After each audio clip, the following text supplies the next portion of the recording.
Electric flux के इस chapter में नेक्स्ट टॉपिक यहाँ पर ले रहे हैं Gauss theorem.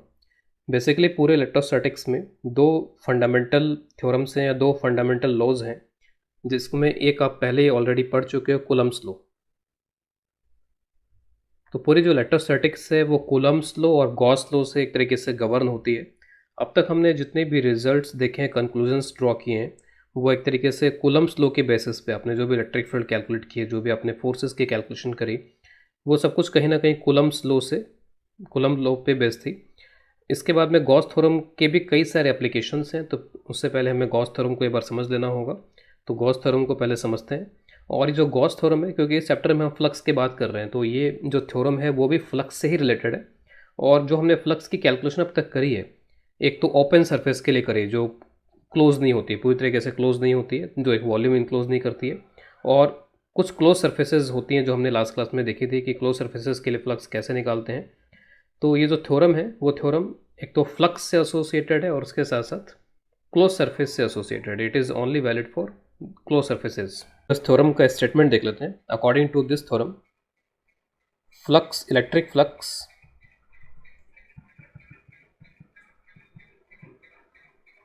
through a closed surface,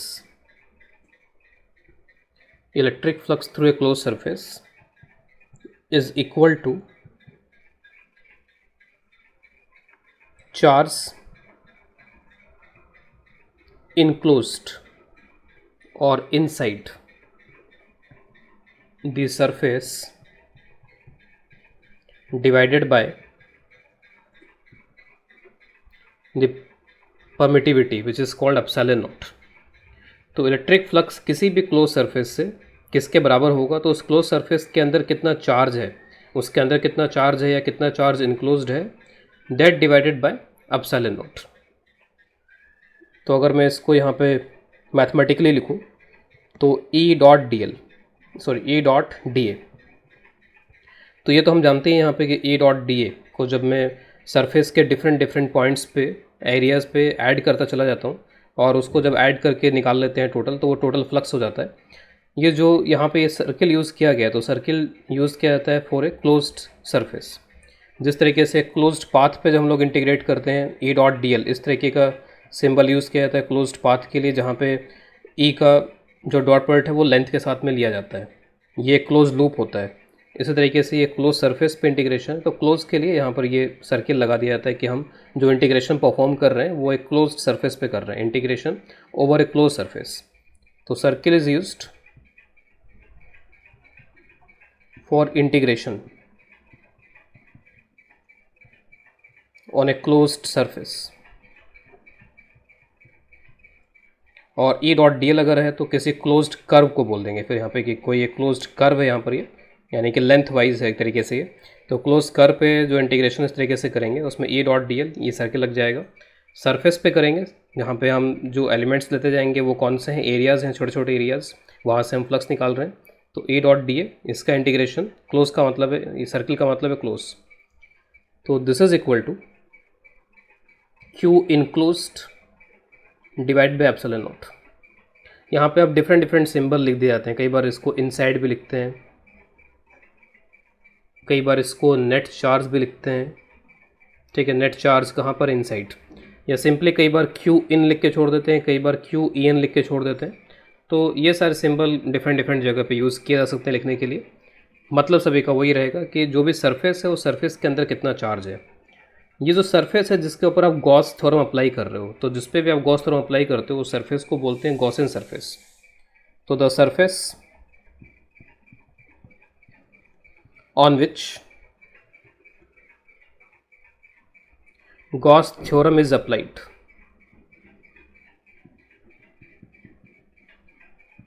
is known as Gaussian surface। अब कुछ एक एग्जांपल लेकर के जो ये स्टेटमेंट है, इस स्टेटमेंट को समझने की कोशिश करते हैं। तो हमें पहले से पता है कि ये जो चीज़ है इसको हम फ्लक्स बोलते हैं। ठीक है, किसके लिए कैलकुलेट कर रहे हैं, क्लोज सरफेस के लिए कैलकुलेट कर रहे हैं। और ये जो फ्लक्स है, अब तक हम किससे कैलकुलेट करते हैं फ्लक्स को, हमेशा हम क्या करते हैं, ई और डी ए, इसका डॉट ले लेते हैं और उससे हम फ्लक्स को कैलकुलेट करते हैं। लेकिन गॉस ने अपने थ्योरम से यहाँ पर एक अल्टरनेटिव रास्ता भी दिया कि हम यहाँ से भी फ्लक्स को कैलकुलेट कर सकते हैं। और मोस्ट ऑफ द टाइम्स ये जो रास्ता होता है फ्लक्स कैलकुलेट करने का वो बड़ा आसान होता है, क्योंकि बहुत बार ऐसा होता है कि इलेक्ट्रिक फील्ड बहुत अजीबोगरीब हो सकते हैं, ई और डी ए जो हो सकते हैं वो ढंग से उनके बीच का एंगल पता नहीं चल पाया यहाँ पे। तो जब भी हम फ्लक्स कैलकुलेट करते हैं तो अब तक हम इलेक्ट्रिक फील्ड से कर रहे थे, लेकिन अब हम उसे कैलकुलेट कर सकते हैं चार्ज से। कैसे कर सकते हैं? जैसे मान लीजिए यहाँ पर ये कोई भी चार्ज है और इस चार्ज को मैंने एक सरफेस में बंद कर रखा है। जो सरफेस यहाँ पे जो गॉसियन सरफेस हम बार बार बोल रहे हैं, ये जो गॉसियन सरफेस है this can be an imaginary surface. हम पहले भी बात इस तरह ही करते आए हैं। It can be imaginary surface, यानी कि ये एक स्पेस में लिया हुआ सरफेस हो सकता है यहाँ पर ये, या फिर ये किसी मटेरियल में भी हो सकता है, और can be in a material,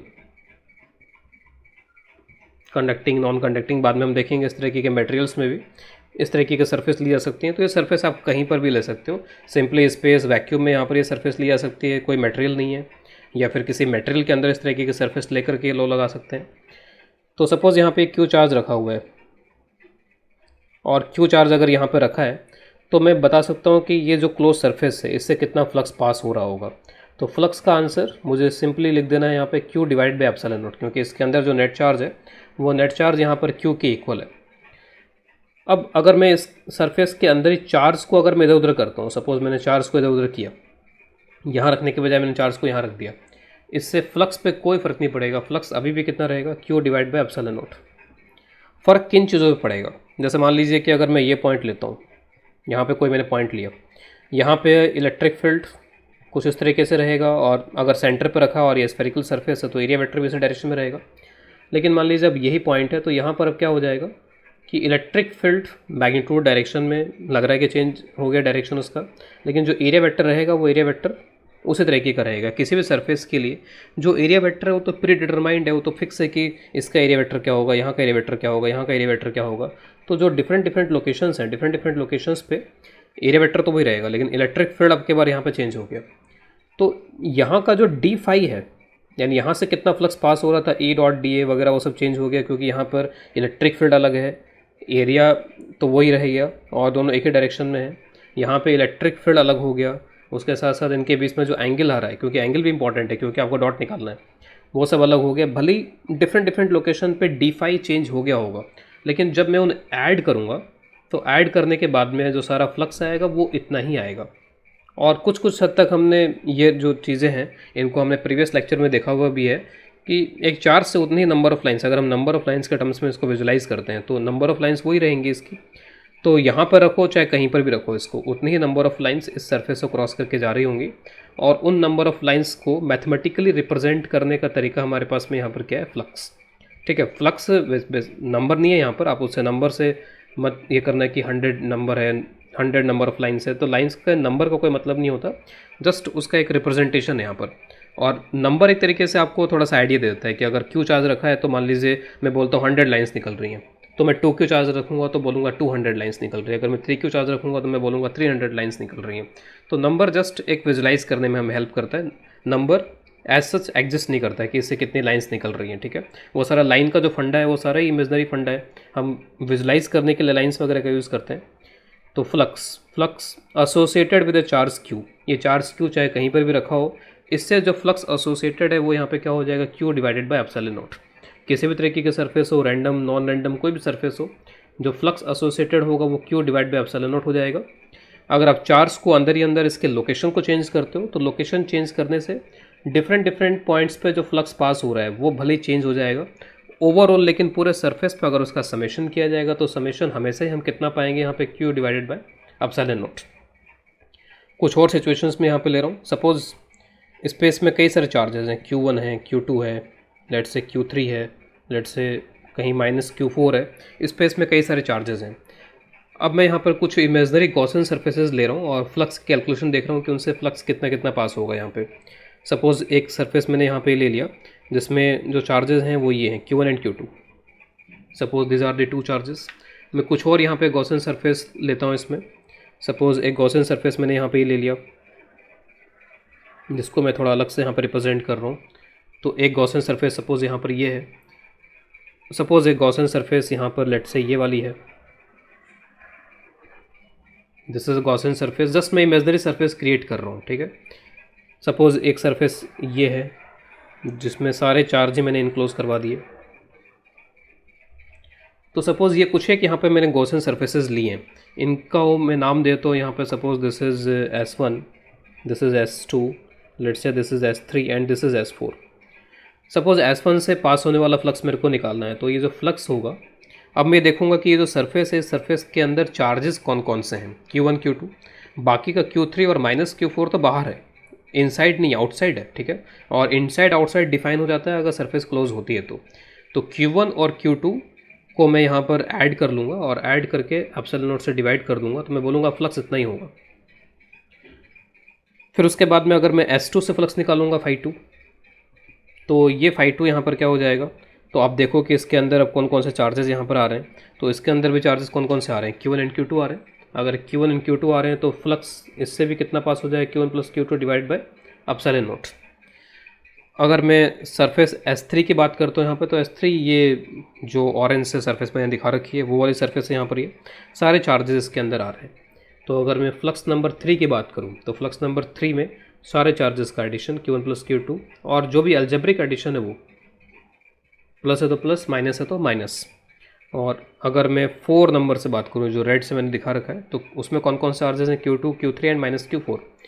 तो Q2 Q3 minus Q4 divide by epsilon nought. तो जब भी हम फ्लक्स देखेंगे तो फ्लक्स में जो कंट्रीब्यूशन आएगा वो कंट्रीब्यूशन सिर्फ और सिर्फ यहाँ पर किसका आएगा, only due to internal charges, जो अंदर चार्जेस हैं, बाहर के चार्जेस का कोई कंट्रीब्यूशन नहीं आता है। और कुछ हद तक हमने यहाँ पर ये सब कुछ देख रखा है, जैसे हमने लास्ट क्लासेस में ये देखा हुआ है कि अगर कोई चार्ज मान लीजिए बाहर रखा रहता है, मैं सिर्फ इंडिविजुअल इफेक्ट्स यहाँ पर देख रहा हूँ, इंडिविजुअली, ठीक है। तो इंडिविजुअल यहाँ पर ये क्या करता है कि ये सपोज ये जो चार्ज यहाँ पे बाहर रखा हुआ है, ठीक है, ये बाहर जो चार्ज यहाँ पर रखा हुआ है, इसकी लाइनें एंटर करती हैं और बाहर निकल जाती हैं। जितनी लाइनें यहाँ पर एंटर करती हैं उतनी लाइनें बाहर भी निकलती हैं। तो जो बाहर वाले चार्जेस हैं, कुछ यहाँ से हम समझ सकते हैं कि उनका जो फ्लक्स होगा, फ्लक्स यहाँ पे क्या हो जाएगा, ज़ीरो। फ्लक्स तभी होगा जब अंदर कुछ हो, यहाँ पर अंदर अगर कोई चार्ज है तो आप देखोगे कि उस चार्ज से या तो लाइनें सिर्फ बाहर निकल रही होंगी, और अगर माइनस है तो सिर्फ लाइन टर्मिनेट हो रही होंगी। तो इसके वजह से नेट फ्लक्स होते हैं, जो बाहर जो चार्जेस रखे हैं उसके वजह से नेट फ्लक्स नहीं होते हैं। तो वही चीज़ गॉस ने बताई है यहाँ पर इसमें। तो फ्लक्स की कैलकुलेशन बहुत आसान हो गई है। अब कोई बोलता है कि इलेक्ट्रिक फील्ड का क्या, इलेक्ट्रिक फील्ड से ये फ्लक्स कैसे, आप थोड़ा सा बताओगे यहाँ पर इसमें। तो जैसे मान लीजिए मैं यहाँ पर ये सरफेस की बात करता हूँ, मैं S1 S2 की बात करता हूँ, क्योंकि दोनों मैंने फ्लक्स बराबर दिखा रखा है। अब S1 S2 में ये जरूर है कि अब यहाँ पर, अब जैसे मैं अगर इस पॉइंट पे इलेक्ट्रिक फील्ड की बात करता हूँ, तो ये रहा इसका एरिया वेक्टर। अब यहाँ पे जो इलेक्ट्रिक फील्ड है, क्योंकि हमें तो यहाँ पे चार्ज जो दिए गए थे स्पेस में, 4 चार्जेस मेरे को दे दिए गए थे, मैंने आर्बिट्री या रैंडम तरीके से अपने मर्जी के हिसाब से ये सरफेस बना ली, ये सरफेस बना ली, मैंने कई सारे गॉसियन इमेजनरी सरफेसेस बना ली। तो अगर ये पॉइंट है और इस पॉइंट पे Q1 अपना इलेक्ट्रिक फील्ड प्रोड्यूस करेगा, KQ1/R इससे जो डिस्टेंस है, Q2 अपना इलेक्ट्रिक फील्ड प्रोड्यूस करेगा, Q3 और Q4 भी अपने अपने यहाँ पे इलेक्ट्रिक फील्ड प्रोड्यूस करेंगे। इसमें ऐसा नहीं होगा कि मैंने इस सरफेस के अंदर इनको नहीं लिया, मैंने तो अपनी मर्जी से सरफेस बना रखी है यहाँ पर ये। तो ऐसा नहीं होगा कि मैंने सरफेस बना ली, अब Q3 और माइनस Q4 यहाँ पर इलेक्ट्रिक फील्ड प्रोड्यूस करना भूल चुके हैं, वो ये भूल गए कि ये उनकी टेरिटरी में नहीं आ रहा है। ऐसा नहीं है, यहाँ पर सारे के सारे चार्जेस अपने इलेक्ट्रिक फील्ड प्रोड्यूस करेंगे।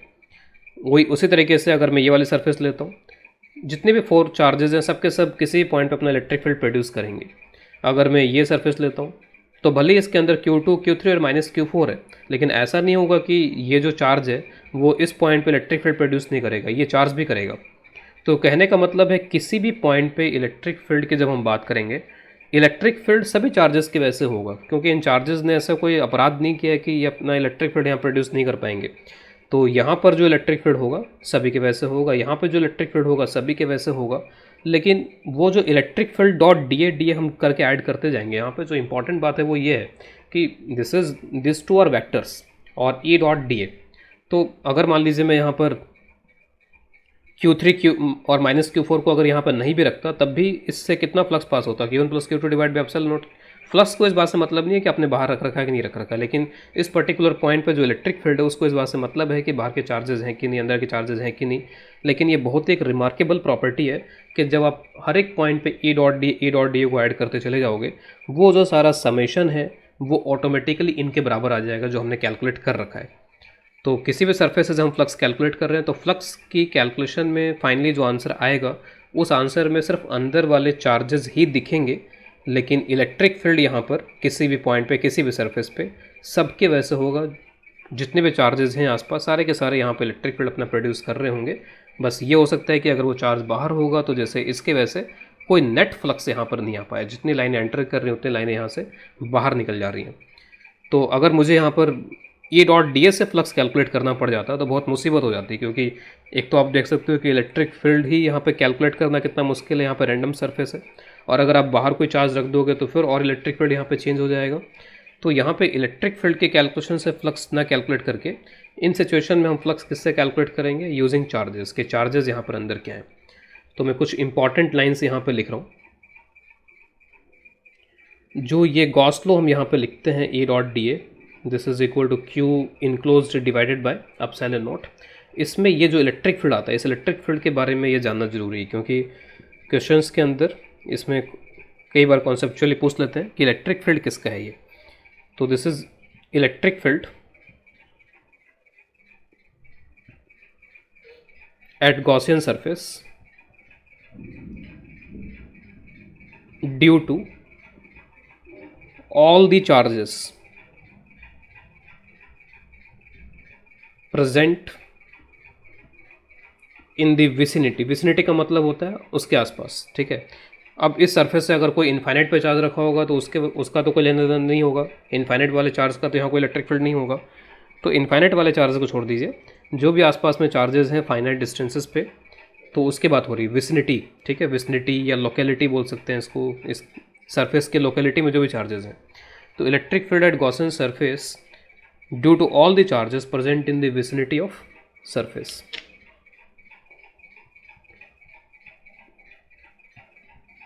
वेदर इनसाइड और आउटसाइड।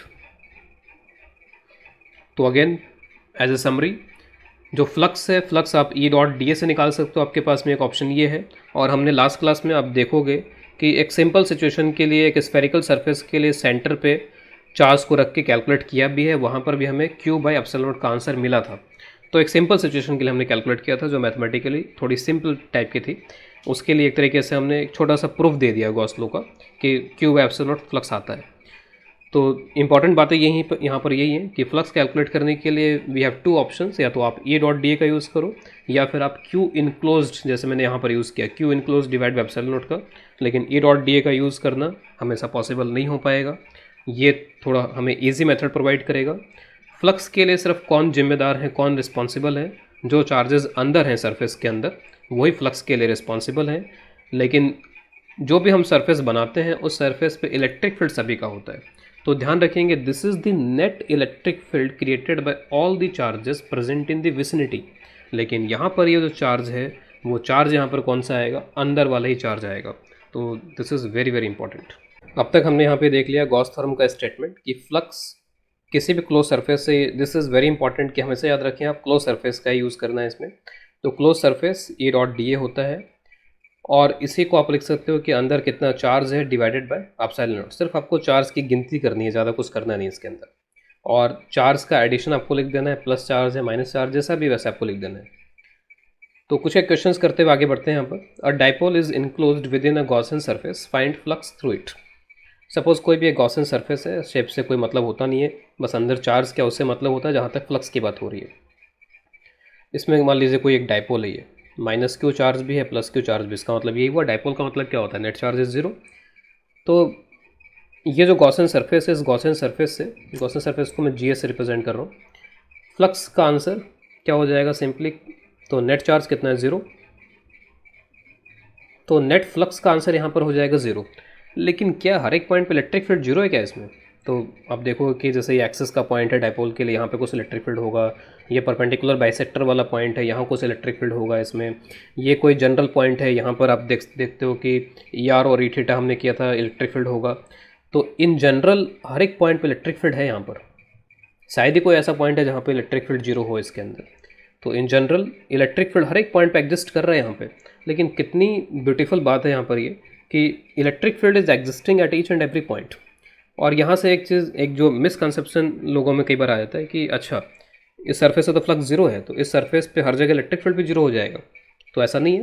फ्लक्स भले ही यहाँ पर जीरो हो रहा है, वो किस वजह से जीरो हो रहा है, क्योंकि नेट चार्ज अंदर है ही नहीं कुछ यहाँ पर, तो कोई चार्ज ही नहीं है, कोई नेट चार्ज नहीं है, इसलिए फ्लक्स यहाँ पर जीरो हुआ। माइनस क्यू पर जितनी लाइन्स आके टर्मिनेट हो रही होंगी प्लस क्यू की वजह से उतनी लाइन्स ओरिजिनेट हो रही होंगी, हम ऐसा कह सकते हैं इसके अंदर। तो किसी भी तरीके का फ्लक्स नहीं है, लेकिन इसका मतलब यहाँ पर ये नहीं है कि इलेक्ट्रिक फील्ड नहीं है। तो इसके साथ साथ में इस मिसकंसेप्शन को भी यहाँ पर लिखने वालों, electric field is not zero at Gaussian surface. और इस केस में तो बिल्कुल इलेक्ट्रिक फील्ड जीरो नहीं है, ठीक है। तो electric field is not zero at Gaussian surface. Electric field zero नहीं है तो फिर यहाँ पे फ्लक्स जीरो हुआ कैसे फिर यहाँ पर। तो फ्लक्स की कैलकुलेशन में आप याद रखो कि क्या आता है, ए डॉट डी ए, इस सारे का समेशन आता है। तो कहीं पे ए डॉट डी ए पॉजिटिव हो गया होगा, क्योंकि डॉट आ रहा है बीच में यहाँ पर, ये सिंपली ए डी ए नहीं है, सिंपली मैग्नीट्यूड को मल्टीप्लाई नहीं किया गया, बीच में डॉट आ रहा है यहाँ पे। तो ई डॉट डी ए जो है वो कहीं पॉजिटिव हो गया होगा, वो कहीं नेगेटिव हो गया होगा, ठीक है। आप अपने को समझाने के लिए बस हम ये बात बोल रहे हैं यहाँ पर कि अच्छा जीरो कैसे हुआ। तो अगर हम ये समझना चाहें तो उसके लिए हम बोल रहे हैं कि कहीं पॉजिटिव हो गया होगा, कहीं नेगेटिव हो गया होगा, और ये जो सारा समेशन है पूरे सरफेस पे वो जीरो हो गया होगा। तो E is not equal to zero, ये भी जीरो नहीं है, और अब वैसे कि डी ए भी जीरो नहीं है, लेकिन इनका डॉट प्रोडक्ट का जो समेशन आ रहा है इस पूरे सरफेस पे, ये सरफेस के जो आप पैचेस यहाँ पे लेते जा रहे हो, ठीक है, सरफेस है ये, क्योंकि ये जो डायग्राम हम बनाते हैं 2D डायग्राम बनाते हैं तो कुछ ऐसा लगने लगता है कि हाँ कुछ ऐसा यहाँ पर हो गया है, एक लाइन जैसा लगने लगता है। तो यहाँ पर मान लीजिए इलेक्ट्रिक फील्ड ऐसे हो गया होगा, लेट्स से डी ऐसे हो गया होगा, यहाँ पे डी ए मान लीजिए ऐसे हो गया होगा। मैं जस्ट केवल ऐसे ही इसको बना रहा हूँ यहाँ पे। तो यहाँ पे E dot D A positive आ गया होगा, यहाँ पे E dot D A let's say negative आ गया होगा। तो ऐसे बहुत सारे कॉम्बिनेशन पूरे सरफेस पे बने होंगे, ठीक है, जिसके वजह से यहाँ पर E dot D A zero आ गया। तो कभी भी फ्लक्स जीरो मिल जाए तो इस कंक्लूजन पे जंप नहीं करना है कि इलेक्ट्रिक फील्ड भी जीरो हो गया होगा। इलेक्ट्रिक फील्ड जीरो हो जाए तो डेफिनेटली फ्लक्स जीरो हो ही जाएगा, लेकिन यहाँ पर इलेक्ट्रिक फील्ड जीरो नहीं है। इवन आप इस सिचुएशन में भी देखो, एक चार्ज को आपने यहाँ पर रख दिया है और आपने एक इमेजनरी गॉसियन सरफेस बना ली है अपनी तरफ से। फ्लक्स है क्या इसके अंदर? अगर कोई चार्ज नहीं तो फ्लक्स यहाँ पर भी क्या हो जाएगा, जीरो। लेकिन क्या इलेक्ट्रिक फील्ड हर जगह पे जीरो है इसमें? आपको इस पॉइंट पे इलेक्ट्रिक फील्ड के लिए क्या चाहिए, ये डिस्टेंस चाहिए, के क्यूब आर स्क्वायर कर दो। इस पॉइंट पे इलेक्ट्रिक फील्ड के लिए क्या चाहिए, डिस्टेंस चाहिए, के क्यूब आर स्क्वायर कर दो। तो कोई भी ऐसा पॉइंट यहाँ पर नहीं है जहाँ इलेक्ट्रिक फील्ड जीरो, हर एक पॉइंट पे इलेक्ट्रिक फील्ड जीरो है यहाँ पर। लेकिन जब हम बात ई डॉट डी ए की करते हैं, इसका समेशन की बात करते हैं, तो कहीं पे E dot D A positive है, कहीं पे ई डॉट डी ए नेगेटिव है, और वो सारा पॉजिटिव नेगेटिव मिला जुला करके जो आंसर मिल रहा है वो हमको जीरो मिल रहा है। तो इम्पॉर्टेंट कंक्लूजन इज कि फाई ज़ीरो अगर दिया गया हो तो आप क्लियर कट नहीं बोल सकते हैं ई जो है वो मे और मे नॉट बी ज़ीरो। अगर किसी सरफेस से नेट फ्लक्स पास नहीं हो रहा है, जीरो फ्लक्स है, तो इलेक्ट्रिक फील्ड जीरो हो भी सकता है, नहीं भी हो सकता है, it can be anything. Electric field zero वाले केसेस भी धीरे धीरे आएंगे अभी निकल करके, लेकिन अभी जो मैंने डायग्राम बनाए हैं उसमें मैं इस मिसकंसेप्शन को दूर करने के लिए बनाए ये दोनों डायग्राम्स, और उसमें कहीं पर भी इलेक्ट्रिक फील्ड जीरो नहीं है, इसमें कहीं पर भी इलेक्ट्रिक फील्ड यहाँ पर जीरो नहीं है। तो इलेक्ट्रिक फील्ड मे और मे नॉट बी ज़ीरो। पूरे सरफेस पर अगर इलेक्ट्रिक फील्ड जीरो हो गया तो फिर डेफिनेटली अगर आप जीरो का इंटीग्रेशन करोगे तो वो जीरो ही आएगा। तो पूरे सरफेस पर अगर इलेक्ट्रिक फील्ड जीरो हो गया तो डेफिनेटली फिर फ्लक्स जीरो हो जाएगा। तो फ्लक्स जीरो है, उससे आप ये कंक्लूजन निकालोगे, ठीक है। लेकिन अगर मान लीजिए इलेक्ट्रिक फील्ड जीरो है एट ईच पॉइंट, हर एक पॉइंट पे, सरफेस के हर एक पॉइंट पे, ऐसा नहीं कि आप एक पॉइंट पे जीरो हो गया उसको लेके घूम रहे हैं कि यस जीरो हो गया। इलेक्ट्रिक फील्ड पूरे हर एक पॉइंट पे जीरो होना चाहिए सरफेस के, तब जाकर के आप यहाँ पे कंक्लूजन निकाल सकते हो कि since electric field is zero at each and every point of the surface then flux is definitely zero. क्योंकि इलेक्ट्रिक फील्ड अगर है ही नहीं तो कहीं से कोई लाइन का कोई वास्ता ही नहीं है, यहाँ पे आसपास कोई लाइन गुजर ही नहीं रही है इसमें। तो electric field is zero at each point, then we can conclude कि flux is zero, not other way round. Flux is zero, it doesn't imply कि इलेक्ट्रिक फील्ड भी जीरो होगा, इट इम्प्लाइज कि इलेक्ट्रिक फील्ड मे और may not be zero. But if electric field is zero at each and every point then flux is definitely zero. तो इसमें एक और question ले रहे हैं आगे। सपोज ये कोई इमेजनरी गॉसन सरफेस क्रिएट की हुई है। इस गॉसन सरफेस के अंदर यहाँ पे सपोज ये एक डिस्क है, ये एक पॉइंट चार्ज है और यहाँ पर ये एक रॉड है। रॉड की जो लेंथ अंदर है वो है L/4 और 3L/4 रॉड की जो लेंथ है वो बाहर है यहाँ से। एक पॉइंट चार्ज है जो कम्प्लीटली अंदर है इसके अंदर, और ये जो डिस्क है वो भी कम्प्लीटली अंदर है। डिस्क की जो सरफेस चार्ज डेंसिटी है वो सिग्मा के बराबर दी गई है। We have to find the flux. तो फ्लक्स कैलकुलेट करना बहुत ही ईजी काम है अगर हमें चार्जेस के बारे में आइडिया है तो ऊपर हम यहाँ पर लिख देंगे टोटल चार्ज कितना है, नीचे लिख देंगे एप्सिलॉन नॉट। तो क्यू चार्ज तो सीधा सीधा मुझे दिख रहा है इसके अंदर कि क्यू चार्ज है इसके अंदर। ये लैम्डा इसकी लीनियर चार्ज डेंसिटी है रॉड के, तो लैम्डा को मैं अगर लेंथ से मल्टीप्लाई करूँगा तो चार्ज आ जाएगा, और कुछ लिखा हुआ नहीं तो हम अज्यूम करेंगे कि लैम्डा इज यूनिफॉर्म। तो लैम्डा को मैं L/4 से मल्टीप्लाई करूँगा क्योंकि मुझे मतलब सिर्फ अंदर वाले चार्जेस है, बाहर क्या है उससे कोई मतलब नहीं है। तो प्लस लैम्डा L/4, ये डिस्क पूरी अंदर है इसके अंदर, तो डिस्क पे कितना चार्ज होगा यहाँ पे, तो sigma multiplied by pi r square इसका area divided by this epsilon nought. तो ऊपर आ गया यहाँ पे नेट चार्ज कितना अंदर है इसमें डिवाइड बाय एप्सिलॉन नॉट। अगर हमसे इलेक्ट्रिक फील्ड से अगर ये कैलकुलेट करवा लिया जाए तो फिर बिल्कुल भी करना मुश्किल हो जाएगा, क्योंकि इलेक्ट्रिक फील्ड डिस्क का तो हम अगर जानते हैं तो इसके एक्सेस पे जानते हैं सिर्फ। फिर ये रैंडम टाइप की सरफेस है, कुछ अता पता नहीं है सरफेस के बारे में, रैंडम सरफेस है ये।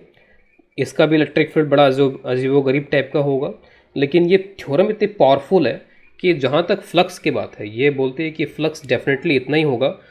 अगर आप कर सको तो इससे वेरीफाई करके देख लो, ठीक है। ओपन चैलेंज है ये हमारे सामने कि ये बोलते हैं कि अगर आप कर सको तो इसे करके देख लो, लेकिन हम उस चैलेंज को यहाँ पर अभी एक्सेप्ट नहीं कर रहे हैं क्योंकि mathematically that is beyond our reach. तो हम यहाँ से फ्लक्स कैलकुलेट कर रहे हैं कि नेट चार्ज निकाल लिया डिवाइड बाय एप्सिलॉन कर दिया। नेक्स्ट क्वेश्चन लेते हैं। सपोज एक रिंग है और ये गॉसन सरफेस है। इस गॉसन सरफेस के अंदर रिंग का कुछ हिस्सा है और वो हिस्सा कुछ इस तरीके से है कि जहाँ पर ये इसको कट कर रहा है, यानी कि इतना ये जो आर्क है वो आर्क यहाँ पर इस गॉसन सरफेस के अंदर है, और ये जो आर्क है वो सेंटर पे, रिंग के सेंटर पे एंगल सबटेंड कर रहा है 120 डिग्री के बराबर। तो 120 डिग्री के बराबर this arc is subtending angle on the ring centre. We have to find the flux associated with this Gaussian surface. तो सिंपली बस हमें इतना ही देखना है कि रिंग का कितना हिस्सा है इसके अंदर है, कितनी लेंथ इसके अंदर है जो भी है, और उसमें कितना चार्ज है। बेसिकली हमें चार्ज देखना है। तो रिंग ऑब्वियस है कि एक प्लेन सरफेस होती है, यहाँ पे एक प्लेन इस तरह के कर्व होता है और ये पूरा 360 डिग्री में रहता है। तो 120 डिग्री एक तरीके से 1/3 ऑफ द रिंग के इक्वल है। तो basically this is 1/3 part of the ring, क्योंकि 120 डिग्री है और टोटल 360 डिग्री होता है। ये इधर जो बच गया वो 240 बच गया। तो 1/3 है तो यहाँ पे चार्ज 1/3 हो जाए Q/3, और बाकी का जो 2/3 है फिर वो बाहर रहेगा यहाँ पे। तो Q/3 पार्ट जो है वो इसके अंदर है। तो फ्लक्स का आंसर बड़ा ही सिंपल है यहाँ पे, Q/3 divided by epsilon nought. तो this is the flux associated with this closed Gaussian surface. Next question ले रहे हैं। सपोज एक स्फेयर है, स्फेयर के सेंटर पे यहाँ पे चार्ज रखा हुआ है। मैंने यहाँ पर ये एक इक्वेटर ड्रॉ कर रखा है जिससे कि ऊपर का हाफ और नीचे का हाफ दिखाई दे मुझे यहाँ पे। टोटल फ्लक्स पूछा गया, तो टोटल फ्लक्स में तो हमें कोई डाउट ही नहीं होना चाहिए, चार्ज कितना अंदर है Q divide bye epsilon nought. तो जो स्फेयर है उस स्फेयर से टोटल कितना फ्लक्स पास होगा, तो दिस इज द आंसर। अब इंडिविजुअली अब थोड़ा सा हम धीरे धीरे करके अब फ्लक्स की कैलकुलेशन में अपने आप को थोड़ा आगे बढ़ा रहे हैं यहाँ पर अब, क्योंकि चार्ज की कैलकुलेशन कर लेंगे, चार्ज का हिसाब किताब लगा के charge divide by epsilon nought तो हमेशा कर ही सकते हैं, कोई दिक्कत नहीं है इसमें। अब इसमें बहुत सारे सिमेट्रिकल सिचुएशंस बन करके फ्लक्स के कई सारे क्वेश्चंस ऐसे बन जाते हैं। तो जैसे इसमें पूछा गया कि अपर हाफ और लोअर हाफ से कितना फ्लक्स पास होगा, तो फ्लक्स को आप हमेशा माइंड में रखो कि नंबर ऑफ लाइन से रिलेट करने की कोशिश करो। आप देख रहे हो कि ये सेंटर पर रखा हुआ है बड़े आराम से, लाइनें इसकी इस तरह से पास हो रही होंगी, ठीक है, lines are passing like this. तो आप सीधे सीधे बोल सकते हो कि ऊपर का हाफ और नीचे का हाफ बिल्कुल वैसा का वैसा ही है, और अपर हाफ से जितनी नंबर ऑफ लाइन्स पास हो रही होंगी उतनी number of lines lower half से पास हो रही होंगी। तो सीधे सीधे आप इन दोनों पार्ट्स का individual answer, upper half individually ये कितना होगा Q divide by 2 epsilon not, individually ये कितना होगा Q divide by 2 epsilon nought, ठीक है, और टोटल मिलाकर के कितना हो जाएगा फिर वापस से Q divide by epsilon nought. तो सिमेट्री का यूज़ करते हुए आपने अपर हाफ लोअर हाफ का यहाँ पर आंसर दे दिया।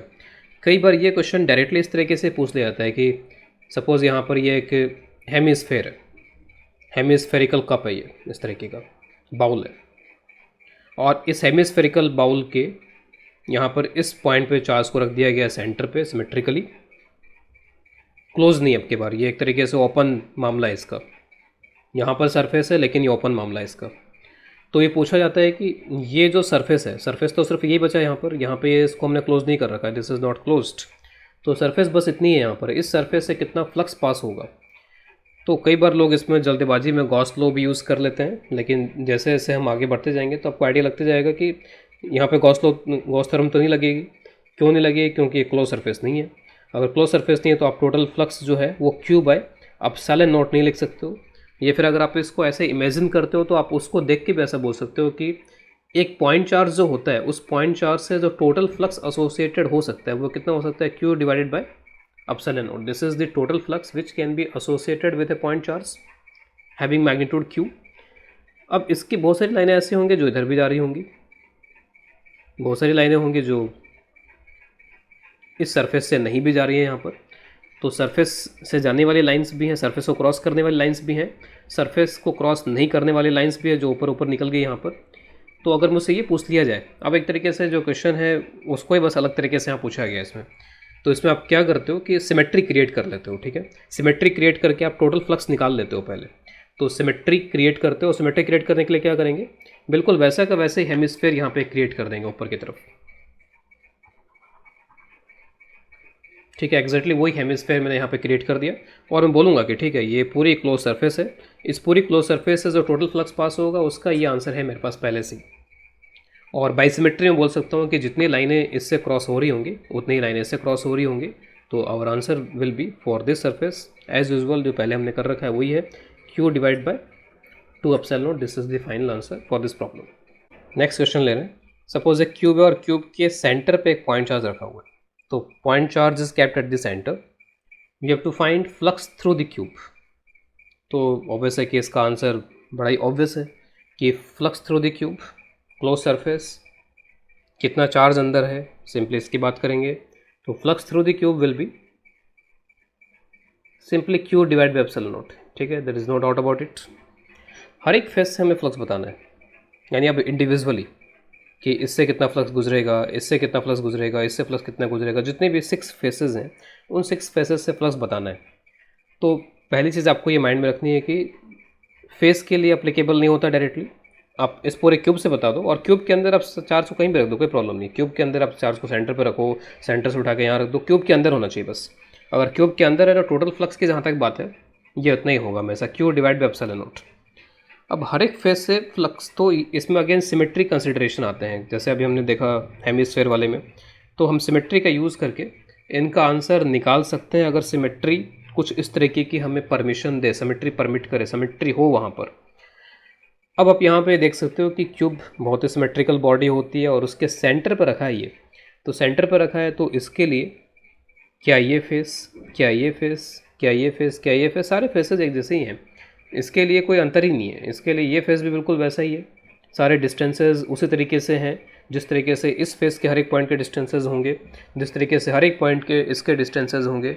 तो सारे फेसेस आप इसको अपने रूम के अंदर बैठ के भी इस तरीके के जो कमरे की दीवारें हैं उससे भी इमेजिन कर सकते हैं, उसके अंदर सेंटर पे इसको रख सकते हैं।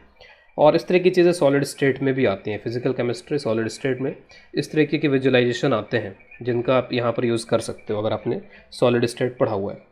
तो इसमें बाइसिमेट्री में बोल सकता हूँ कि टोटल तो इतना है, लेकिन उनका बंटवारा किस तरीके से हो रहा है, उनको डिवाइड कैसे कर सकते हैं उन लाइंस को। इससे तो लाइनें निकल रही हैं, लाइनें इसको भी क्रॉस कर रही होंगी, लाइनें इसको भी क्रॉस करके जा रही होंगी, इसको भी क्रॉस करके जा रही होंगी, पीछे वाले फेस को, ऊपर वाले फेस को, हर जगह से क्रॉस करके जा रही होंगी और बराबरी में जा रही होंगी। ऐसा नहीं हो सकता है कि इससे ज़्यादा लाइन क्रॉस कर जाए, इससे कम लाइन क्रॉस हो। ऐसा हम तब बोल सकते थे जब ये बिल्कुल बीचों बीच ना होकर के इसके ज़्यादा नज़दीक आ जाता। अगर उसके ज़्यादा नज़दीक आया तो उससे ज़्यादा लाइन निकलने की संभावना हो जाती, पॉसिबिलिटी बन जाती। तो मैं यहाँ पर सिमेट्री का यूज़ करते हुए बोल सकता हूँ कि it is definitely Q divided by 6 epsilon not. जितने फेसेस हैं सभी फेसेस बिल्कुल एक जैसे हैं इस चार्ज के रेस्पेक्ट में और सभी से उतना ही फ्लक्स पास होगा, डिफरेंट फ्लक्स पास नहीं हो सकता। हमारे पास में ऐसी कोई वजह नहीं है बताने की कि we are favouring this face and we are not favouring this face. इस फेस को हमने एक तरीके से पक्षपात करके इसको पीछे छोड़ दिया और उसको आगे निकाल दिया, ऐसा नहीं कर सकते हैं इसमें।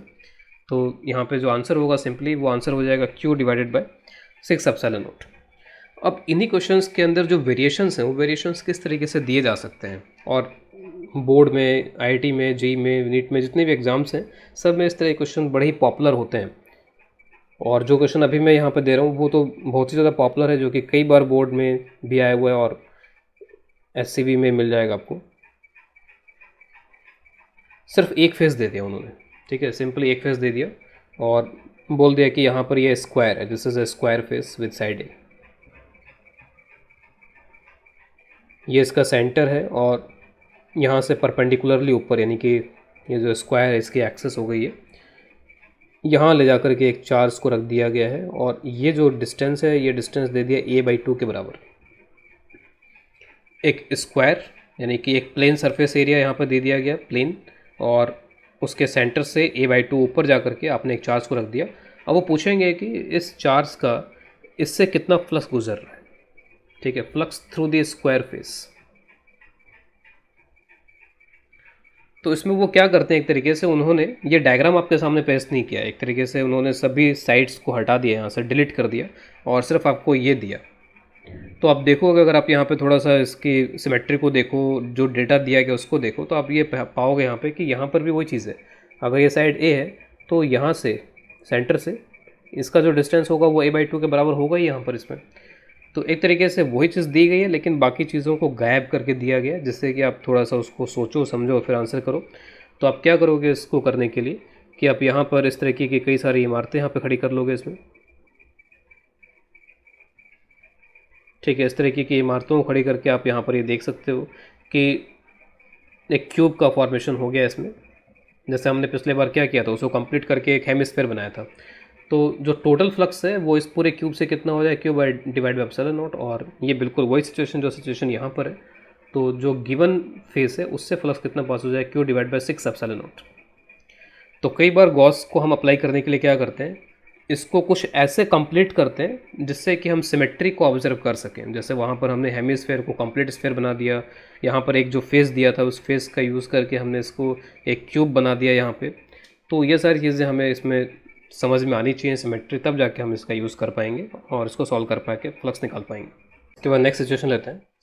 सपोज़ जो आपके पास चार्ज है यहाँ पे वो क्यूब के कॉर्नर पर रखा हुआ है, तो it is kept at the corner of the cube, और हमें पता करना है कि क्यूब से कितना फ्लक्स पास होगा और हर एक फेस से कितना फ्लक्स पास होगा इसमें।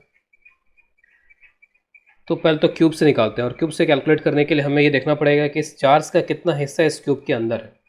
और यहाँ पे जब हम चार्ज को रख रहे हैं तो आप ये मान के चलो कि हम चार्ज को सिमेट्रिकली रख रहे हैं, और पॉइंट चार्ज है, लेकिन हम इसका जो शेप है वो शेप एक स्फेरिकल टाइप का शेप मान के चलेंगे, अदरवाइज़ उसके बिना हम कैलकुलेशन नहीं कर पाएंगे। तो जो पॉइंट चार्जेस होते हैं, पॉइंट चार्जेस अगर इस तरीके से आपको दिए जा रहे हैं तो यू हैव टू अज्यूम कि this are of spherical shape, और यहाँ पर सिमेट्रिकली इसको रखा गया है, यानी कि जो कॉर्नर पॉइंट है वो एक तरीके से सेंटर वाला पॉइंट है, इसके स्फेयर का जो सेंटर है वो कॉर्नर पॉइंट के साथ कोइंसाइड कर रहा है, तभी हम कैलकुलेट कर सकते हैं। तो फाइट थ्रू द क्यूब, तो ऑब्वियस है कि साफ साफ दिख रहा है इसमें कि जो ये चार्ज है, ये चार्ज कंप्लीटली इसके अंदर नहीं है, कुछ हिस्सा इसके अंदर है, कुछ हिस्सा इसके बाहर है। अगर मैं यहाँ से एक प्लेन, सपोज ये जो ऊपर वाला फेस है टॉप फेस, तो टॉप फेस के पैरेलल अगर एक यहाँ पर प्लेन अज्यूम करूँ, तो आप देखो कि इस प्लेन, पूरे प्लेन के ऊपर आधा यहाँ पर चार्ज होगा और आधा चार्ज उसके नीचे होगा। आधा हेमिस्फेयर है, यानी हेमिस्फेयर वाला जो पार्ट है वो आधा ऊपर होगा और आधा नीचे होगा। और नीचे वाले आधे को कवर करने के लिए मेरे को इसके साथ साथ इसके अगल बगल में यहाँ पर ये चार इस तरीके से क्यूब रखने पड़ेंगे। आप जस्ट इसको 3D में दिखाना उतना ईजी नहीं होगा, तो मैं यहाँ पर इसको इस तरीके से टॉप व्यू में दिखा रहा हूँ। सपोज़ ये वो क्यूब है जो कि हम यहाँ पर लेके चल रहे हैं, इस डायग्राम में दिखा रहे हैं। तो इस क्यूब के इधर और इस तरीके से यहाँ पर ये इन सभी को रखा गया है। जैसे ये वो वाला क्यूब है जो हम यहाँ पर इसमें दिखा रहे हैं, तो इसके इधर यहाँ पर इसको रख दिया गया, फिर उसके बाद में इधर रखा गया, इधर रखा गया। इस तरीके से जो नीचे वाला आधा पार्ट है यहाँ पर, ये जो एक तरीके से हाफ पार्ट है, उस हाफ पार्ट को मैंने इन चारों से ढक दिया। उसके बाद में ऊपर वाला जो आधा पार्ट है, यानी मैं इस प्लेन से कट करके देख रहा हूँ एक तरीके से, इस प्लेन के पैरेलल ऊपर वाला आधा पार्ट, तो को ढकने के लिए भी हमें ऊपर ऊपर 4 रखने पड़ेंगे, एक इसके ऊपर रखना पड़ेगा, एक बगल में रखना पड़ेगा, एक इधर रखना पड़ेगा, एक इधर रखना पड़ेगा, जैसे यहाँ पर रखा गया वैसे ही। तो पूरे मिलाकर के 8 क्यूब से इसको हम ढकेंगे, तब जाकर के ये पूरा इस तरीके से ढक पाएगा और ये कंप्लीट हो पाएगा। तो 8 क्यूब में ये इक्वल इक्वल डिवाइड हो रहा होगा इसका मतलब, तो इसके अंदर जो इसका पोर्शन है वो कितना इसके अंदर आ रहा होगा, Q/8। तो जहाँ तक टोटल फ्लक्स की बात है, टोटल फ्लक्स यहाँ पे हो जाए Q/8। It is similar to this solid state concept. Solid state में भी इसी तरीके का यूज़ किया जाता है फिजिकल केमिस्ट्री में, कि अगर कोई यहाँ पर मॉलिक्यूल है, यहाँ पर एक एटम है, उस एटम का 1/8 पार्ट इस क्यूब के अंदर होगा और बाकी का जो पार्ट है वो इसके बाहर हो जाएगा। अब इसके बाद में हर एक इंडिविजुअल फेज से कितना फ्लक्स पास होगा, तो वैसे यहाँ पर इस क्वेश्चन को पुटअप किया है मैंने, लेकिन कोई ज़रूरी नहीं है कि आप हमेशा बता पाओ। आप कुछ केसेस में, जैसे पिछले केसेस में आप बता पा रहे थे, इस वाले केस में हमें देखना पड़ेगा कि हम बता पाएंगे कि नहीं बता पाएंगे। अगर हम नहीं बता पाएंगे तो कम से कम हम ये बताने की कोशिश करेंगे कि किन किन फेसेस से फ्लक्स आपस में बराबर हो सकता है, कहाँ पे जीरो हो सकता है। अगर जीरो होने की पॉसिबिलिटी है तो देखते हैं इसमें क्या होता है। मैं फेसेस की नंबरिंग कर देता हूँ। Suppose this is 1, this is 2, this is 3 and this is 4, और सामने वाला जो फेस है 5 और पीछे वाला जो फेस है वो 6 है। तो पहले तो मैं यहाँ पर इन फेसेस में आता हूँ जो फेसेस इस चार्ज को कंटेन कर रहे हैं एक तरीके से 3 वाला फेस इसी के साथ कॉर्नर पे रखा हुआ है, 1 वाला फेस और 5 नंबर जो सामने की तरफ फेस आ रहा है यहाँ पे, इन सभी से मिलकर के जो कॉर्नर तैयार हुआ है उसी कॉर्नर पे यहाँ पर ही रखा हुआ है। तो मैं 1, 3, 5 की पहले बात करता हूँ। तो उसके लिए मैं एक कंसेप्ट यहाँ पे पहले डिस्कस कर लेता हूँ। सपोज़ यहाँ पर ये ठीक है, मैंने कुछ कोऑर्डिनेट एक्सेस यहाँ बना रखी हैं। Let's say this is X axis, Y axis and Z axis, और ये पूरा आपका यहाँ पर एक्स वाई प्लेन हो गया। This is X Y plane. अब एक्स वाई प्लेन में सपोज़ मैंने यहाँ पर एक चार्ज को कहीं पर रख दिया है, तो ये जो चार्ज है वो इसी प्लेन में यहाँ पर रखा हुआ है, एक्स वाई प्लेन में रखा हुआ है। मैं पूछता हूँ कि flux through the X Y plane क्या होगा। एक प्लेन में एक चार्ज रखा हुआ है और उसी प्लेन से फ्लक्स पूछा जा रहा है इस चार्ज की वजह से। तो आप बोलोगे कि ठीक है, ये यहाँ पर रखा हुआ है, अगर मैं यहाँ पर देखूँगा, क्योंकि किसी भी चार्ज का इलेक्ट्रिक फील्ड कैसे देखते हैं, तो आप दोनों पॉइंट्स को मिलाते हो। तो सपोज़ मैं कुछ इस तरीके से इसकी हैचिंग कर देता हूँ जिससे विजुलाइज़ करना आसान हो जाए। तो यहाँ पर ये पॉइंट है, यहाँ पर इलेक्ट्रिक फील्ड इस तरीके के डायरेक्शन में होगा, यानी इलेक्ट्रिक फील्ड इस पॉइंट चार्ज की वजह से अगर मैं इसी प्लेन में निकालूंगा तो इलेक्ट्रिक फील्ड भी इसी प्लेन में रेडियल आएगा इस तरीके से। यहाँ पे कैलकुलेट करोगे आप इस तरीके का आ जाएगा, यहाँ पे कैलकुलेट करोगे इस तरीके का इलेक्ट्रिक फील्ड आ जाएगा, और हर जगह जो एरिया वेक्टर होगा वो जेड एक्सिस के डायरेक्शन में हो जाएगा। तो ये एरिया वेक्टर हुआ परपेंडिकुलर हो जाएगा इलेक्ट्रिक फील्ड के साथ में, ये एरिया वेक्टर हुआ परपेंडिकुलर हो जाएगा इलेक्ट्रिक फील्ड के साथ में, ये एरिया वेक्टर हुआ इस पॉइंट पे परपेंडिकुलर हो जाएगा इलेक्ट्रिक फील्ड के साथ में। तो इसका मतलब है कि अगर एक चार्ज एक प्लेन में रखा हो तो उस प्लेन से उस चार्ज का फ्लक्स क्या हो जाएगा, 0। तो flux through the plane X Y is equal to 0। तो एक पॉइंट चार्ज का जिस प्लेन में वो रखा है उसी प्लेन से फ्लक्स 0 होगा, क्योंकि आप हमेशा देखो, जैसे मान लीजिए मैंने इस पेपर के प्लेन में यहाँ पे पॉइंट चार्ज रख दिया। अब मैं बोलता हूँ कि इस पॉइंट चार्ज की वजह से इस पेपर से कितना फ्लक्स पास होगा, तो पेपर के हर एक पॉइंट पे आप इलेक्ट्रिक फील्ड देखोगे इस तरीके का आएगा, और जो कि सरफेस के या पेपर के टेंजेंशियल आ जाएगा, तो फ्लक्स क्या हो जाएगा फिर उस केस में 0 हो जाएगा। वही चीज़ यहाँ पर हो रही है। जैसे 3 में अगर मैं हर एक पॉइंट पे इलेक्ट्रिक फील्ड देखूँ तो ये चार्ज तो यहीं पर है इस कॉर्नर पे, इस कॉर्नर को आप इनसे ज्वाइन करो तो इलेक्ट्रिक फील्ड क्या होगा, इस पूरे प्लेन के टेंजेंशियल हो जाएगा 1। वही हाल 1 का होगा, वही हाल 3 का होगा, 5 का होगा। तो मैं ये जरूर बोल सकता हूँ कि 5(1) is equal to 5(3) is equal to 5(5) is equal to 0। ये जो तीनों एडजेसेंट फेसेस हैं जो मिल करके कॉर्नर बना रहे थे, उस कॉर्नर पे हमने इसको रखा हुआ था, तो इन सभी से फ्लक्स 0 हो जाएगा फ्रॉम दिस कंसेप्ट कि एक चार्ज अगर एक प्लेन में रखा हो तो उसी प्लेन से उस चार्ज का फ्लक्स 0 हो जाता है। और बाकी के फेसेस अगर आप देखो तो बाकी के फेसेस जो हैं 2, 4, 6 वो इसके लिए बिल्कुल एक जैसे होंगे। जिस तरीके का 4 होगा एग्जैक्टली वैसे यहाँ पे 2 होगा, एग्जैक्टली वैसे यहाँ पे 6 होगा। आप इसको रूम में बैठ करके और अच्छे तरीके से विजुलाइज कर सकते हो कि 2 नंबर फेस, 4 नंबर फेस और 6 नंबर फेस इस कॉर्नर पॉइंट के लिए बिल्कुल एक जैसे होंगे, इनमें कोई डिफरेंस ही नहीं होगा। अगर कोई डिफरेंस नहीं है 2, 4, 6 में, तो आप बोल सकते हो कि 2, 4, 6 से फ्लक्स बराबर होंगे। इसका मतलब there is no difference in 2, 4, 6 for this corner point. तो ये कोई पक्षपात या भेदभाव नहीं करेगा, 2 से उतनी ही लाइनें क्रॉस करेंगी जितनी लाइनें 4 से क्रॉस हो रही हैं। क्योंकि आप देखो 1 के बाद में 4 आया था सीधे सीधे, 1, 3, 5 तो बिल्कुल एक जैसे हैं इसके लिए, तो 1 के बाद एडजेसेंट 4 आ गया, 3 के बाद एडजेसेंट 2 आ गया, और इसी तरीके से यहाँ पर ये 6 आ गया यहाँ पर इसमें, तो ये सभी बिल्कुल एक जैसे ही हैं। तो 2 4 6, अब ये तीनों बराबर हैं, लेकिन बराबर तो है लेकिन कितना, तो टोटल मिला के आपको फ्लक्स पता है कि टोटल कितना फ्लक्स गुजर रहा है क्यूब से, आपको 3 फेसेस का पता चल गया और बाकी के 3 फेसेस का आपस में इक्वल हो गया, तो इसका मतलब कि 1/3 कर देना चाहिए मेरे को इसका, तो 1/3 of Q/8 epsilon not, that will be Q divide by 24 epsilon nought.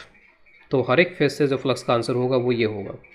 तो अब देखो इन क्वेश्चंस को पूछने का तरीका या फिर इसमें जो हम यूज़ कर रहे हैं वो हम पहले पूरे से निकालते हैं कि कितना फ्लक्स होगा, और उसके बाद में हम ये देखने चले जाते हैं कि क्या कोई सिमेट्री या कुछ इस तरीके का है जो हमें हर एक फेस से फ्लक्स कैलकुलेट करवा सके। अब इस क्वेश्चन को इस तरीके से पुटअप किया जा सकता है। इसमें वो क्या करेंगे कि फेसेस गायब कर देंगे, और फेसेस गायब कर देंगे और वो कुछ इस तरीके का दे देंगे कि सपोज़ ये एक स्क्वायर है और यहाँ से आप ऊपर चले जाओ, ये स्क्वायर का जो साइड है वो ए दे देंगे, और यहाँ से बोलेंगे ए ऊपर चले जाओ और जस्ट इस कॉर्नर पॉइंट के ऊपर यहाँ पर एक पॉइंट चार्ज रखा हुआ है, तो इस पॉइंट चार्ज की वजह से यहाँ से कितना फ्लक्स गुजरेगा ये पूछा जा सकता है इसमें। और इसमें कई बार वो इस तरीके का इस्तेमाल कर सकते हैं, कोऑर्डिनेट वगैरह भी इस्तेमाल कर सकते हैं। वो बोल सकते हैं कि ठीक है ये सारे इस तरह ये एक स्क्वायर है, एक चार्ज हमने यहाँ पे रखा है 0,0,a पर रखा हुआ है, तो बताइए कि कितना फ्लक्स पास होगा। या फिर इसमें और थोड़ा सा कॉम्प्लिकेटेड दिखाना चाहें तो वो ऐसा बोल सकते हैं कि a,0,a पर एक चार्ज रखा हुआ है, तो a,0,a क्या हो जाएगा, एक्स एक्सिस के लॉन्ग a चलिए, वाई के लॉन्ग चलना नहीं है, जेड के लॉन्ग चलिए यहाँ पे, तो इस कॉर्नर के सीधे ऊपर यहाँ पर रखा हुआ है, तो इस कॉर्नर के सीधे ऊपर रखा हुआ है, तो वही बात हो जाएगी वापस से। तो इसके चार्ज की वजह से या फिर इस कॉर्नर के ऊपर अगर आप कोई चार्ज रखते हो, या इस कॉर्नर के ऊपर अगर आप कोई चार्ज रखते हो, या इस कॉर्नर के ऊपर आप ऊपर कोई चार्ज रखते हो, लेकिन डिस्टेंस ए होना चाहिए, तभी जाकर के आप इस तरीके का क्यूब फॉर्म कर पाओगे और ये सारी बातें बोल पाओगे। तो कितना फ्लक्स इससे गुजर जाएगा, Q divided by 24 epsilon not के बराबर। नेक्स्ट सिचुएशन है कुछ इस तरीके की। तो अब के बार जो चार्ज है उसको मैंने यहाँ पर एक फेस का सेंटर उस पर रख रखा है और सिमेट्रिकली रखा हुआ है, ठीक है, flux through the cube and flux through each face. तो इसको अगर मैं थोड़ा यहाँ पे 1D में इस तरह से 2D में इस तरह से दिखाऊँ, तो सामने से अगर मैं देखूँगा तो ऐसा दिखाई देगा डायग्राम, ठीक है, it is something like this. सामने से मैं देख रहा हूँ यहाँ पर, और फेसेस को मैं नंबर कर देता हूँ 1 2 3 4, और सामने वाला 5, पीछे वाला 6। एक तरीके से 5 वाले फेस को मैं दिखा रहा हूँ यहाँ से। तो सामने से देखूँगा तो यहाँ से देखूँगा तो 5 वाला फेस दिखाई देगा मेरे को, और ये चार्ज यहाँ पे इस तरीके से रखा हुआ दिखाई देगा, और सेंटर कुछ ऐसा। तो जहाँ तक टोटल फ्लक्स की बात है, तो टोटल फ्लक्स में आप यहाँ पे क्या करोगे, ऊपर एक ला के रख दोगे ऐसे, एक पूरा क्यूब ला के रखोगे जिससे कि पूरा ढक जाए यहाँ पर, क्योंकि अभी पूरा ढका हुआ नहीं है, क्लोज सरफेस। ये जो चार्ज है that is not enclose by close surface, कुछ पार्ट इसके अंदर है, कुछ पार्ट इसके बाहर है। वो इस पार्ट के लिए यहाँ पे कर वो फ्लक्स थ्रू द क्यूब निकालने के लिए यहाँ पे कर लेंगे। तो आप देखो कि आधा आधा दोनों में आ रहा है, इसमें भी Q/2 आ जाएगा, इसमें भी Q/2 आ जाएगा, तो टोटल मिला के तो दोनों से कितना होगा, Q/एप्सिलॉन नॉट। लेकिन क्योंकि आधा इसके अंदर इंक्लूज हो रहा है तो यहाँ पे कितना हो जाएगा, Q/2 एप्सिलॉन नॉट। या आप इस तरीके से सिमेट्री ना करके वैसे बोल सकते हो कि ठीक है आधा चार्ज के अंदर है तो simply Q divide by 2 epsilon naught यहाँ पर हो जाएगा, आधा आधा दोनों में आ रहा है इसमें। तो Q divide by 2 epsilon not is the flux through the cube. पूरे क्यूब से इतना फ्लक्स पास होगा, हर एक फेस से कितना पास होगा, तो 3 से तो डेफिनेटली 0 हो जाएगा क्योंकि 3 के अंदर ही लाई कर रहे हैं यहाँ पर ये, ठीक है। तो 3 में इस तरीके की लाइंस आएंगी इसकी, इस सरफेस के टेंजेंशियल, तो फ्लक्स थ्रू द 3 तो यहाँ पर हम बोल सकते हैं कि 0 हो जाएगा डेफिनेटली। लेकिन इसके बाद में यहाँ पे क्या सारे फेसेस इसके लिए एक जैसे हैं क्या, तो इसके एडजेसेंट यहाँ पर ये 1 है, एडजेसेंट 2 है, एडजेसेंट यहाँ पे 5 है, एडजेसेंट उधर 6 है, लेकिन 4 तो बिल्कुल भी एडजेसेंट नहीं, 4 तो इसके जस्ट बिलो है यहाँ पर। तो 4 का मामला अलग हो जाएगा, 4 is different for this charge. इस चार्ज के लिए चार्ज जो है वो 4 नंबर जो फेस है वो अलग ही दिखेगा, लेकिन 1 5 6 एंड 2 ये बिल्कुल एक जैसे होंगे इस चार्ज के लिए। तो मैं इतना ज़रूर बोल सकता हूँ कि 5 1 is equal to 5 5 is equal to 5 6 is equal to 5 2, ये चारों तो बराबर होंगे, लेकिन 5 4 यहाँ पर अलग हो गया, इज़ नॉट इक्वल टू 5 4। और क्योंकि बराबरी और यहाँ पे अलग होना, इसके वजह से हम कोई फ्लक्स का आंसर यहाँ नहीं कर पाएंगे। हम टोटल का जरूर आंसर कर पा रहे हैं कि ये सारे मिला करके इतना हो जाएंगे। 5 3 यहाँ पर क्या हो जाएगा, 0 हो जाएगा, लेकिन इंडिविजुअली अब इनसे क्या होगा ये डायरेक्टली यहाँ पर सिमेट्री का यूज़ करके नहीं बताया जा सकता है। माइट बी इंटीग्रेशन या कुछ और टेक्निक हो, लेकिन we are not able to tell this directly by this symmetry. तो एज ए होमवर्क आप यहाँ पे इसको ट्राई कर सकते हो कि चार्ज सपोज़ यहाँ पे एक एज के सेंटर पे रखा हुआ है, अगर चार्ज यहाँ पे एज के सेंटर पे रखा हुआ है तो आपको वही विजुलाइज करना है कि क्यूब से कितना फ्लक्स पास होगा और हर एक फेस से कितना फ्लक्स यहाँ पर पास होगा। अगर आप वैल्यू बता सकते हो तो वैल्यू बताओ, या फिर जिस तरीके से मैंने प्रीवियस क्वेश्चन में यहाँ पे बोला है कि कौन इक्वल होगा कौन इक्वल नहीं होगा, इस तरीके से आप बता सकते हो अगर वैल्यू नहीं बताई जा रही है तो।